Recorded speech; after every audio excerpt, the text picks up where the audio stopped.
hansı bir sahədə olmağımdan asılı olmayaraq, o sahədə mükəmməl olardım. 10 mayda anadan olmuşam və mənim üçün həmişə uşaqlıqdan fikrimdə belə bir şey var ki, 10 mayda anadan olanların xüsusi istedadı var. Hər bir insanın formalaşması məncə əhatəsinə bağlıdır. Xəyanətin heç bir növünü bağışlaya bilmərəm. İstər dost xəyanəti olsun, istər işdə olsun, istər ailədə olsun, heç vaxt bağışlaya bilmərəm. Övladın hansısa bir nöqsanı varsa, burada valideynin də payı var. Mən Əmirov Araz, həkim dermatoloq, saç həkimi üzrə mütəxəssis. Bugün Nail Nayiboğlu'nun qonağıyam. Salam doktor. Salam, hər vaxtınız xeyir. Yay aylarında saç əkdirmək olarmı? Əslində saç əkimində fəslin fərqi yoxdur. Sadəcə biz pasientlərə bəzi tövsiyələr edirik ki, saç əkimindən sonra nələrə riayət etmək lazımdır. Bu istər yay olsun, istər qış olsun, bu qaydalara mütləq riayət etmək lazımdır. Sadəcə yayda nəzərə alsaq ki, hava isti olur, tərlənmə daha çox olur. Bəzi pasientlərin həyat şəraitindən, iş şəraitindən asılı olaraq bu qaydalara riayət edə bilməməsi dəyişir. Və buna görə artıq biz onlara öncədən hər şeyi izah edirik ki, saç əkimindən sonra nələr olar, nələr olmaz, nələrə riayət etmək lazımdır. Əgər onların həyat tərzi, iş şəraiti bundan qorumağa imkan verirsə, o zaman yaylarında da saç əkimi etdirə bilirlər. Yox vermirsə, sərin aylarda etdirməyi tövsiyə edirik. Ümumiyyətlə kimlərə olmaz saç əkdirmək? Əslində saç əkiminin əks göstərişləri çoxdur. Məsələn, yaş olaraq götürsək, 20 yaşdan aşağı tövsiyə olunmur, 75 yaşdan yuxarı tövsiyə olunmur. Kimlərə olmaz? Məsəl üçün, çox yüksək deyək ki, təzyiqli hipertoniyası olan adamlara saç əkimi tövsiyə olunmur. Birinci tip şəkərli diabeti olanlara saç əkimi tövsiyə olunmur. Dəridə hər hansı dəri xəstəliyi, xərçəng xəstəliyi olan pasientlərə tövsiyə olunmur. Pulu Dəmirov deyək ki, psoriaz xəstəliyində aktiv dövrdə, o remisiya dövründə olar, residiv dövründə saç əkimi tövsiyə olunmur. Yəni bir çox əks göstərişlər var ki, o zaman bu pasientlərə saç əkimi tövsiyə olunmur. Trixoloqlar saç əkə bilərlərmi? Yoxsa bunlar ayrı-ayrı sahələrdir? Ümumiyyətlə trixologiya və trixoloq bunlar dermatologiyanın bir sahəsidir. Yəni dermatologiya dəri və dəri törəmələrindən bəhs edən elmdir. Yəni tük, dırnaq və s. Yəni trixologiya birbaşa dermatologiyanın içərisindədir və bununla məşğul ola bilən ixtisas sadəcə dermatoloqlardır. Trixoloq əgər dermatoloqdursa, bəli. Amma trixoloq əgər qeyri-ixtisas, yəni ali tibbi təhsili olmayan hansısa bir həftəlik, 10 günlük kurs, seminar keçmiş, sertifikat almış adamdırsa, ümumiyyətlə nəinki əməliyyat eləyə bilər, heç xəstəni də müayinə eləyə bilməz və müalicə yaza bilməz. Bəs biz hardan bilməliyik ki, yəni müraciət etdiyimiz həkim doğrudan mütəxəssisdir? Əslində araşdırmaq lazımdır. Yəni sözsüz ki, bugünkü gündə sosial şəbəkələrdir ki, pasientlər də mənə onu sual verirlər ki, doktor biz hardan bilək ki? Deyirəm ki, mən bilirəm çünki mən bu işin içindəyəm, tanıyıram indi hansı həkim, trixoloq və s. qeyri-ixtisas sahələri. Amma pasientin bunu bilmək üçün məncə biraz araşdırması kifayət edir. Yəni tək sosial şəbəkələr üzərindən gələn məlumatlar yetərli deyil. Və bir də bayaqki sual ki, saç əkimi kimlər eləyə bilər? Mən həmişə bu barədə məlumat verirəm ki, saç əkimi eləyə biləcək iki ixtisas sahibləri var. Dermatoloqlar və plastik cərrahlar. Saç həkimi dermatologiyanın cərrahiyyəsi sayılır və hər bir həkim dermatoloq bu sahədə ixtisaslaşıb saç həkimi edə bilər. Plastik cərrahə sözsüz ki, birbaşa onların da sahəsidir. Sadəcə saç həkimi əməliyyatı uzun müddətli bir əməliyyat olduğu üçün bu plastik cərrahların marağında deyil. Nə qədər sürür əməliyyat? Bir əməliyyat saç əkiləcək nahiyənin ölçüsündən və qref sayından asılı olaraq mən orta və böyük ölçü əməliyyatlarını danışım. Təxminən 6, 8, 6, 9 saat davam edə bilir. Yəni bu uzun sürən əməliyyat olduğu üçün plastik cərrahlar buna bu qədər sərf eləmək istəmirlər. Bəs yorulmursuz? Belə deyək, yorucu olmanı yorucudur. Sözsüz bir dayanmadan deyək ki, 6, 8, 9 saat çalışmaq Bu bir-bir əkilir də saç. Yorucudur. Bəli, saç kökləri tək-tək götürülür, tək-tək kanallar açılır, köçürülür. Amma belə götürəndə asan heç bir iş yoxdur. Hər bir işin öz çətinliyi var və sadəcə bir işi sevəndə, bir işi sevə-sevə, həvəslə məşğul olanda o qədər də yorucu olmur. Əksinə o işdən zövq alırsan və ən çox da zövq nə vaxt alırsan? 6-7 ay sonra ki, pasient geri dönüş edir, kontrol müayinəyə gəlir, içəri gələndə o gözlərindəki parıltını görürsən, o bizə kifayət edir. Doktor, tökülmək ehtimalı nə qədərdir? Əkilən saçlar qalıcıdır. Niyə görə? Çünki saç həkiminə müraciət edən pasientlərin və göstəriş olan pasientlərin əksəriyyətində androgen alopesiyadır, kişi tipli saç tökülməsi. Androgen alopesiya saç köklərimizin dihidrotestosteron hormonuna həssas olması səbəbindən tökülür. Və saç həkimində hansı ki istifadə olunan köklər, köçürülən köklər ənsəl layihəsindən və yanlardan götürüldüyünə görə bu nahiyədə olan saç kökləri dihidrotestosteron hormonuna həssas deyil və ona görə köçürüldükdən sonra bir ömür boyu qalır. Yəni dihidrotestosteron onlara təsir edə bilmir. Ancaq bu o demək deyil ki, əkilən saçlar heç vaxt tökülə bilməz. Bunun da tökülməsinə səbəblər ola bilər. Yəni hansı hallarda tökülə bilər? Ocaqlı alopesiya zamanı, stresslə bağlı tökülmələr zamanı, bədəndə gedən autoimmun proseslər səbəbindən olan tökülmələr zamanı, hormonal pozğunluqlardan ola bilər, vitamin, mineral defisitindən yaranan tökülmələr zamanı və yaxud bayaq dedik, yaşlılıqla bağlı degenerativ gedən proseslər səbəbindən tökülmələr ola bilər əkilən saçlardan. Amma nəzərə alsaq kişi tipli saç tökülməsi, androgen alopesiya səbəbindən bu bir ömür boyu qalıcıdır. Niyə insan özünün saçından götürüb əkirlər? Məsələn, burada belə deyək də bir donor olmur. Saç əkmə əməliyyatı biz hər zaman vurğuluyoruz ki, bu həyata vacib əməliyyat deyil, estetik bir əməliyyatdır və əgər pasiyentin özünün yetərli donoru yoxdursa, yəni ənsal əynisinə, başının yan hissələrində köçürmək üçün kifayət qədər saç kökləri yoxdursa, biz saç əkimini tövsiyə etmirik. Dediyim kimi, həyata vacib əməliyyat deyil. O baxımdan başqa şəxsin donor olmasına icazə verilmir. Və bundan başqa da orqan nəqli əməliyyatı zamanı pasiyentlərə uzun müddət, deyək ki, bir müddət immundepressiv dərmanlar təyin olunur. Deyək ki, orqanizm bu köçürülən orqanlara belə deyək, cavab reaksiyası verməməsi üçün. Amma saç əkimi əməliyyatında belə bir əməliyyatı etmək, belə bir riskə getmək bu tövsiyə olunmur. Rəngləmək olarmı əkilmiş saçları? Olar, əlbəttə olar. Əməliyyatdan 6 ay sonra biz pasiyentlərə icazə veririk ki, boya ilə və ya xüsusi qaraldıcı şampunlar var, istifadə eləməklə öz saçlarını bəli, rəngləyə bilərlər. Yəni mən getdim saç əkdirdim. Sonra onu istədiyim şampunla, istədiyim rəngə boyamaqla edə bilərəmmi? Yoxsa orada da məsələn bu şampunla olar, bu şampunla olmaz. Bu saç belə deyək də maskasından istifadə edə bilərsən, bundan istifadə edə bilməsən. Belə problemlərlə üzləşirsən? Bir il ərzində biz pasiyentlərə tövsiyə olunan şampunları istifadə etməyi məsləhət görürük. Bir ildən sonra başqa digər normal şampunlarla istifadə edə bilər. Bu şampunlarla bağlı, rənglə bağlı. 6 ay sonra bəli, rənglər, boyalar istifadə edə bilər. Sadəcə biz belə deyək, normal keyfiyyəti olan tanınmış şirkətlərin, firmaların məhsulları olan boyalar və ya şampunları istifadə etməyi tövsiyə edirik. Çünki bəzən elə pasiyentlər olur ki, tanımadığı, bilmədiyi, deyək ki, boyaları istifadə edir və nəticədə baş dərisində problemlər yaranır. Kontakt dermatit və s. Sonradan onu müalicə etməli oluruq. Öz istedadınızdan istifadə eləmisinizmi? Əlbəttə, bəli. Mən öz saçlarım əkilmədim. Mən bunu həmişə vurğulayıram, həmişə deyirəm. Hətta öz sosial şəbəkəmdə belə vaxtı ikən paylaşmışdım əvvəl və sonra şəklimi. 2018-ci ildə bəli, mənim saç əkimi icra olunub və bundan da çox məmnunam. Özünüz əkmisiniz? Yox, sözsüz ki, bizim əməkdaşlar belə deyə icra edir. Mənim öz tələbələrim, öz hazırladığım kadrlar, yetişdiyimiz əməkdaşlar və düzdür, əməliyyatı icra edən zaman mənim saçla bağlı heç bir kompleksim yox idi. Sadəcə bu sahə ilə məşğul olduğum üçün, saç həkimi doktoru olduğum üçün mən bu əməliyyatı özüm üçün icra elədim. Amma nəticəni görəndən sonra düşündüm ki, niyə mən bunu çoxdan eləmədim, gərək çoxdan eləyərdim. Ümumiyyətlə necə oldu bu sahəyə gəldiniz? Səhv etmirəmsə sizin ixtisasınız? Dermatoloqum. Bəli, həkim dermatoloqam.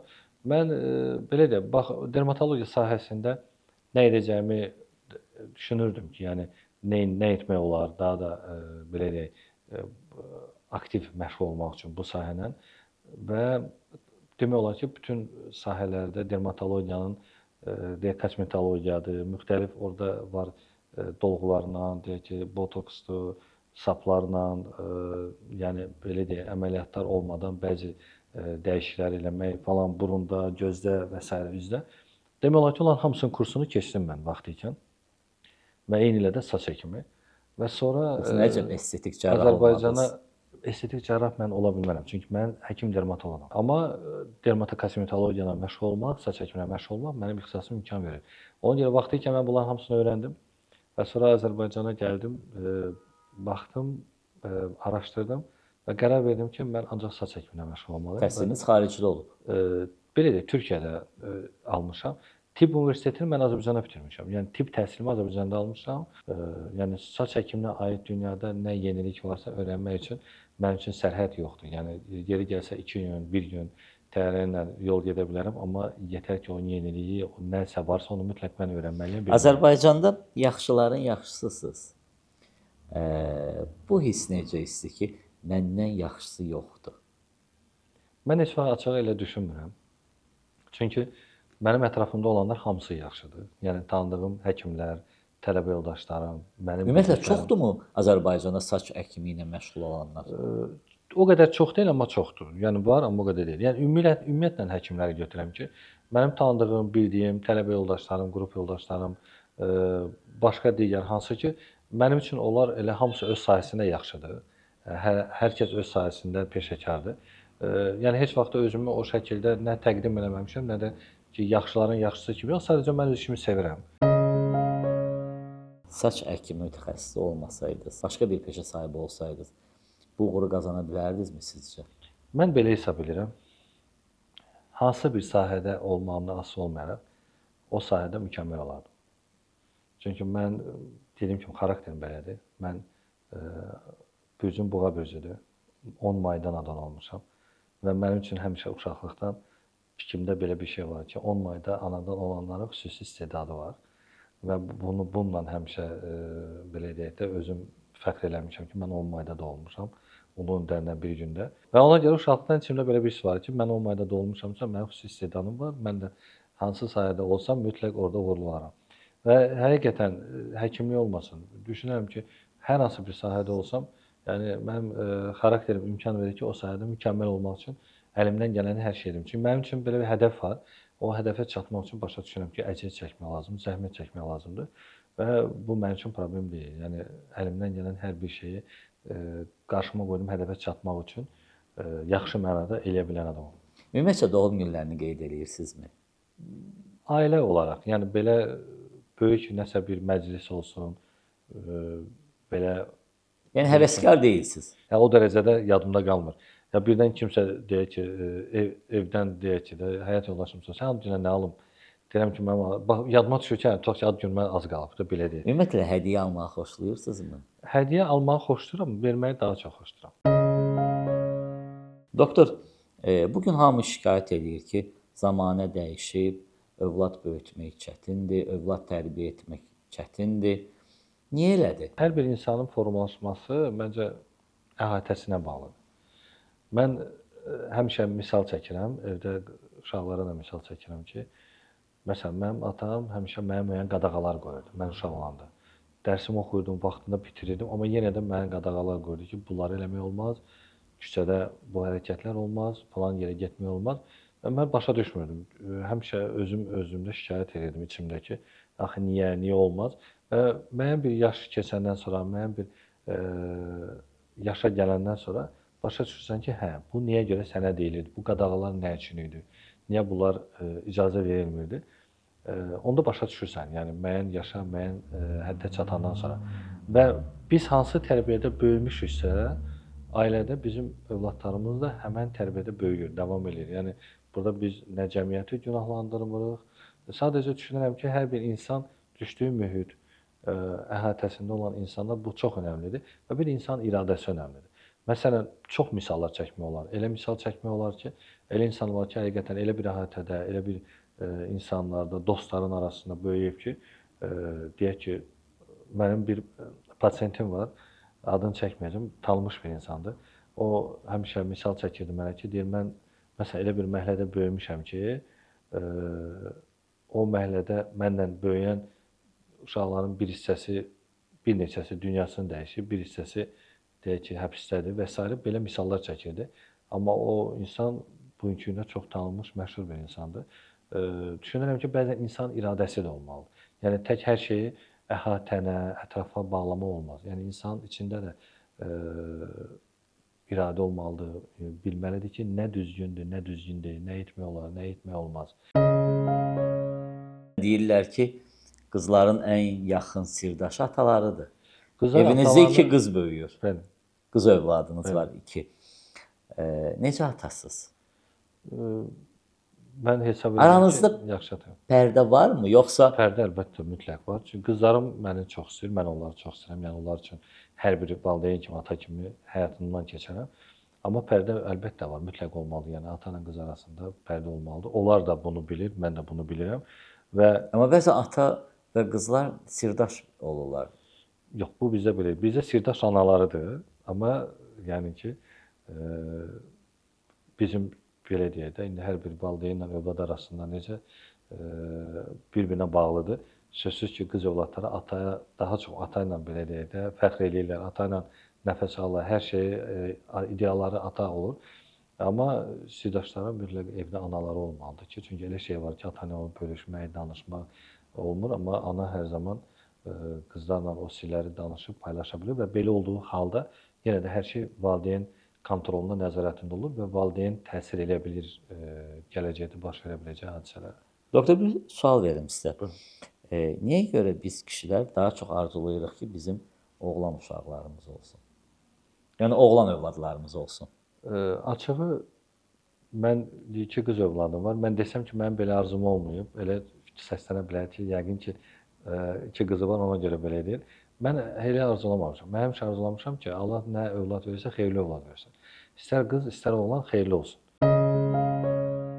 Sizin sevgi etirafınız bəllidir. Bir müddət əvvəl, illər öncə qonağım olanda da bu barədə danışmışdınız. Sizcə indiki dövrdə olsaydı, yenə də mi dovşan alıb hədiyyə eləyərdiniz sevgi etirafında, yoxsa daha qiymətli hədiyyə alardınız ki, özünü sığortalamaq üçün? Sözsüz indiki dövrdə olsa başqa cür, daha alternativ, daha yaxşı təkliflər olardı.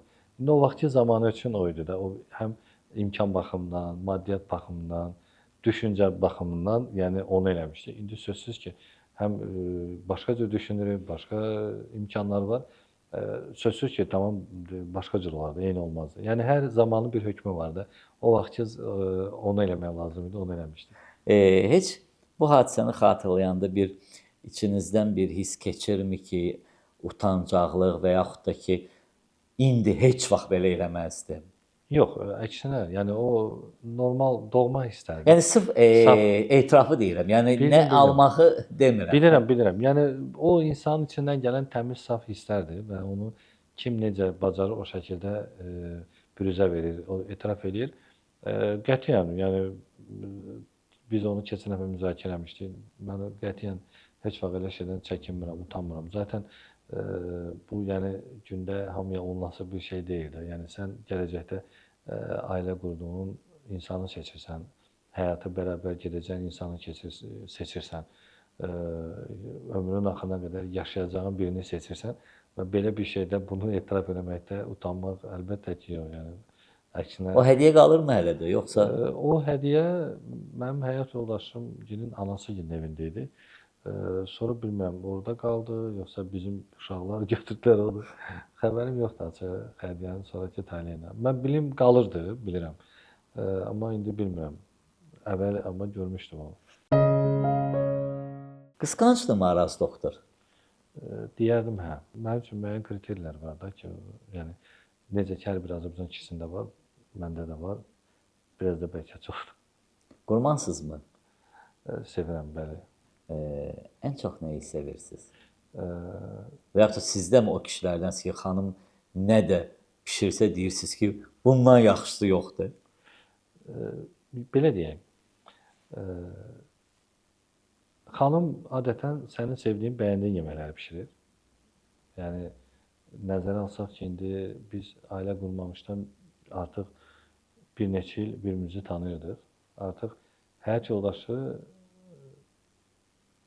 nə bişirəcəyini öncədən seçir, bilir, yəni kim nə xoşlayır, kim nə xoşlamır.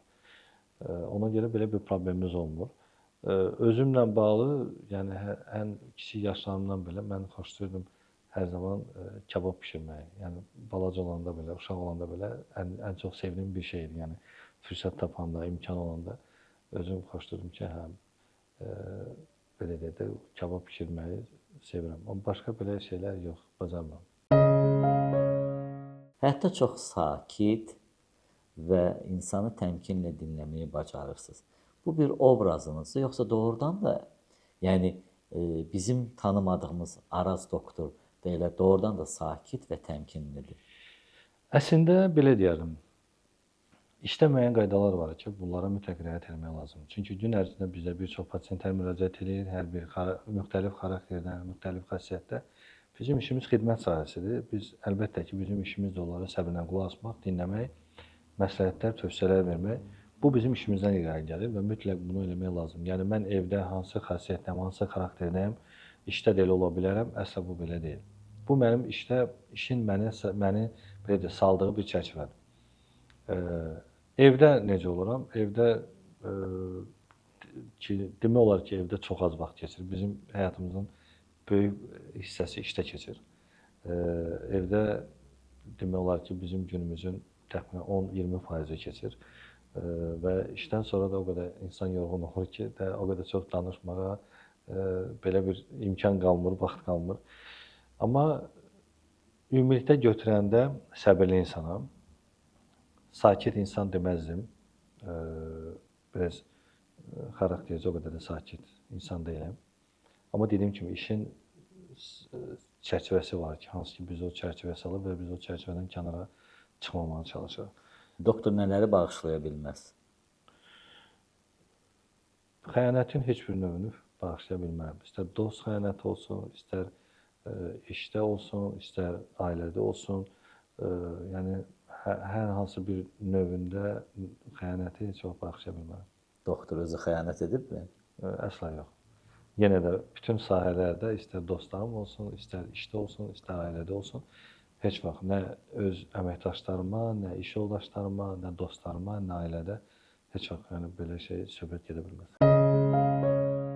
Doktor, sosial şəbəkədə baş verənlər, buna münasibətiniz? Məsələn, bu yaxınlarda bütün sosial medianın bir olay zəbt etdi. 14 yaşlı qızla 16 yaşlı oğlanın dəm qazından boğulması. Doğrusunu deyim ki, sosial şəbəkələrdə məlumatları o qədər çox izləyə bilmirəm. Bu, yəni vaxt məhdudiyyəti səbəbindəndir ki. Amma dediyiniz xəbəri eşitmişəm. Sözsüz ki, hər hansı bir hadisənin sonunda ölüm xəbəri varsa, bu yaxşı xəbər deyil. İstər-istəməz, yəni insan hər bir halda ölüm xəbərinə görə pis olur. Amma yaş məsələsi ki, vurğulursunuz 14 və ya 16 yaşında olan insanlar, düşünürəm ki, yenə də bu ailənin, valideynlərin uşaqlar üzərində nəzarətinin olmaması, nəzarətinin zəif olması ilə bağlı əlaqələndirmək olar. Biraz az öncəki söhbətimizə qayıdırıq ki, yəni çünki elə bir yaş dövrü olur ki, o yaş dövründə insan səhvlər eləyə bilər, doğru addımlar atmaya bilər, yanlış hərəkətlər edə bilər, yanlış qərarlar verə bilər və belə olanda yəni biz özümüzdən görmüşük ki, mütləq ailədə böyük valideyn yəni istiqamət verir, məsləhət görür, tövsiyə eləyir, yeri gələrsə kiçik cəzalandırır. Sözsüz ki, övladlar da yəni fərqli xarakterdə, fərqli xasiyyətdə ola bilər. Amma mən özüm belə düşünürəm ki, yəni övladın hansısa bir nöqsanı varsa, burada valideynin də payı var. Mən belə hesab edirəm. Doktor, yəqin ki, bunu da eşitmisiniz də, bəzi ifaçılara qadağalar qoyulub. Yəni bayağı mahnı ifaçılarına qadağalar qoyulub, onların televiziya kanallarında yayımı, yəni kanallarda görünməsi, mahnıların səslənməsi qadağan olunub. Xəbəriniz varmı belə? Eşitmişəm o xəbəri də bəli. Heç dinləmisinizmi o qadağada olanları? Desəm ki, heç xəbərim yoxdur, bu sözsüz yalan olar. Çünki yəni istər-istəməz az bir vaxt olsa sosial şəbəkədə keçirəndə qarşıma müəyyən videolar çıxır. Amma hansısa dediyiniz və bu tipli yəni mahnıları oturub əvvəldən axıra qədər heç vaxt izləməmişəm. Tanıdığım yəni kifayət qədər gözəl bizim deyək ki, mahnı oxuyan musiqiçilərimiz, sənətkarlarımız var və sözsüz Siz onlara qulaq asmağa daha çox üstünlük əlbəttə, verirsiniz. yəni mən deyək ki, hansısa mahnıya qulaq asmaq istəsəm yol gedərkən, avtomobildə və yaxud boş vaxtım olarsa, mən onları seçib onlara qulaq asaram. Kimləri dinləyirsiniz? Çoxdur. Yəni lap deyək ki, dünyasını dəyişmiş sənətkarlardan olsa, Şövkət Ələkbərova qulaq asaram, Fuara xanımın mahnılarına qulaq asaram, Kərimovanı. Sonra İlkin Əhmədov var, çox bəyənirəm. Bizim əməkdar artist, muğam ifaçısı və çoxdur. Yəni muğam ifaçılar olsun, xalq mahnısı oxuyanlar olsun, müasir deyək ki, pop janrında ifa edənlər olsun. Röya xanımdır, Aygün xanımdır, bunları saymıram da, bunlar artıq starlardır. Ədələ Şükurovdur, dostum. Çoxdur, yəni siyahı çoxdur. Yəni qulaq asmaq istəyəndə kifayət qədər var siyahı ki, onlara qulaq asmaq. Yəni onların içində o bayağı ifaçılar yoxdur. Düzün deyim ki, yoxdur. Doktor, təşəkkür edirik sizə. Gəldiniz, söhbət etdik və yeni uğurlar sizə. Təşəkkür. İnşallah bir daha görüşmək ümidi ilə. Təşəkkür edirəm sizə. Çox sağ olun dəvət etdiyiniz üçün. İnşallah növbəti belə də projelərdə, növbəti layihələrinizdə görüşərik.